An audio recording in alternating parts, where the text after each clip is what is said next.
let's get right into it. Perfect. So fight kit, let's start with the basics. It's 2-hit chains with this characters. Light, light, light, heavy, heavy, light, heavy, heavy, any combo you want, any order you want. You'll see that each of these has a bit of a property to it. The heavies here have uninterruptible stance, sometimes aka hyper armor, sometimes aka super armor, sometimes aka special for honor armor. Well, thank you for listing all of those out. Yes, exactly. On the opener, and the unblockable is finisher. The finisher is unblockable. Yes. Here we're seeing the lights. These are enhanced lights. You see that they are not stopped on block. Okay. The Jormungandr can continue her chain even when blocked. So I guess this is the pressure that you want to be sustaining through that. That's the goal right there. Exactly. We also see that the light finisher is undodgeable, and we'll see why that's cool a little bit later on. Yes, you will. But now we're starting to see the Zealot or the Jormungandr throw a zone attack, which can also chain into the finishers. Okay. We will also see it from a variety of other ways to get into the chain. We can do dodge forward heavy there, which chains. It has an uninterruptible stance as well. And that's sprint attack into finishers as well. Nice. So whatever the Zealot or the Jormungandr can throw, chains to finishers. Sweet. So maybe we should take a look at the moveset. So those of you watching right now, maybe you guys can get ready for a little screen grab so you guys can take a look of the whole picture of the moveset here. But can you literally describe a little bit more in detail what we see here right now? Okay, cool. So right now we've shown you the most basic stuff, the bread and butter that the character wants to do that is not too different from everyone else. Each one has its own special properties, which is cool. But now we're going to get to the really crazy stuff that you saw there. Sweet. So we've got the ability to drain stamina, and we'll start to do that with each of the moves. So this is a Jotun Surge. It's down X from neutral and drains big stamina. Okay. Also, it flows into the chain, so you can continue the pressure with your light or heavy finishers. Nice. We can also do it as a second hit in the chain. This is Jotun Farewell. Boom, also drains stamina. So also super cool. We're going to do Jotun's Grudge next, which is the parry punish. Excellent parry there, Frank. Thank you. Nice work, yes. Yeah, so excellent. X after, I wish I could do that. after the parry, Practice. it drains stamina, and it flows as well into the chain. And then finally, we've got a guard break, Jotun's Gift. Sweet.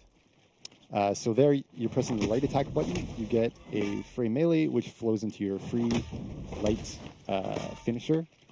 Or you could have also done light for the melee attack, followed by throw. Awesome.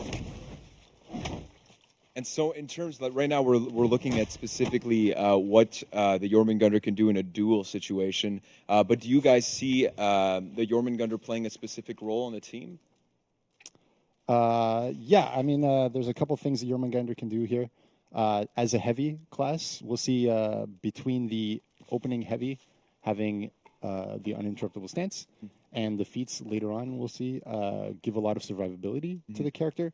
We think the Jormungandr is going to want to be the home point defender, as well as rotating to the lane and helping out in the group fights there. Sweet, sweet. So do you guys want to go right into the feats then? We'll show We got a few more cool stuff to show. Oh, there we go. Character. Okay, Yes. Perfect. You're not finished. Excellent. Yes. We've given you the anticipation part, but now it's time to pay it off. Okay, so now the opponent is completely out of stamina, and this is where you think this is the bread and butter of the character. This correct? is where the Jormungandr is happy. Okay. She's done a bunch of work, put him out of stamina, and now all of the stamina draining moves cause unbalance. Okay.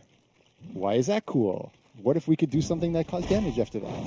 Yes. Ah, I see. And now this is where the similarities might come in with the Centurion, I believe, right? Exactly. It's put him to the floor, get your big damage punish, be a very happy character. Nice. Hammer Slam, temporary shield bonus. Okay. As you see there, when the Hammer Slam is pulled off. Okay, so it needs to happen. It needs to be a hammer slam. Exactly. So here it is, coming, boom, shield. So as a player, if I see somebody starting to get out of stamina, this is where I would try to activate that feat too if I have it. And then after that, we can capitalize and get that extra shield. It is a passive, so even better. Oh. So Jormungandr is getting rewarded all the time by putting the opponent lower and lower in stamina, eventually getting the hammer slam big damage. Okay. But she's also like making a bigger swing in Okay. things with healing and then eventually a shield. Okay, sweet, sweet. All right. Well, what can you tell us about feat 3 then? So feat 3, what if it were easier to actually pull off the hammer slam?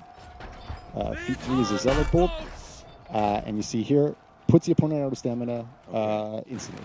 Okay. Projectile, Hard to react to, of course, because it's pretty quick. you're going to eat that quite a lot. Yeah. And then from there, obviously, she's going to want to try to get to a melee move and try to knock you to the ground. And then again, the hammer slam. Correct. Of course, the hammer slam. The hammer slam. Okay, well, of course, feat 4, which is the best for last. Feat 4, Twilight of the Gods. Twilight of the Gods. Yes. That sounds menacing. AoE, knocks down everybody nearby, gets uninterruptible stance during it. Here, Boom, everybody wrecks them both. does. Gets a hammer slam, gets her shield Nice. as her tier 2 feat. So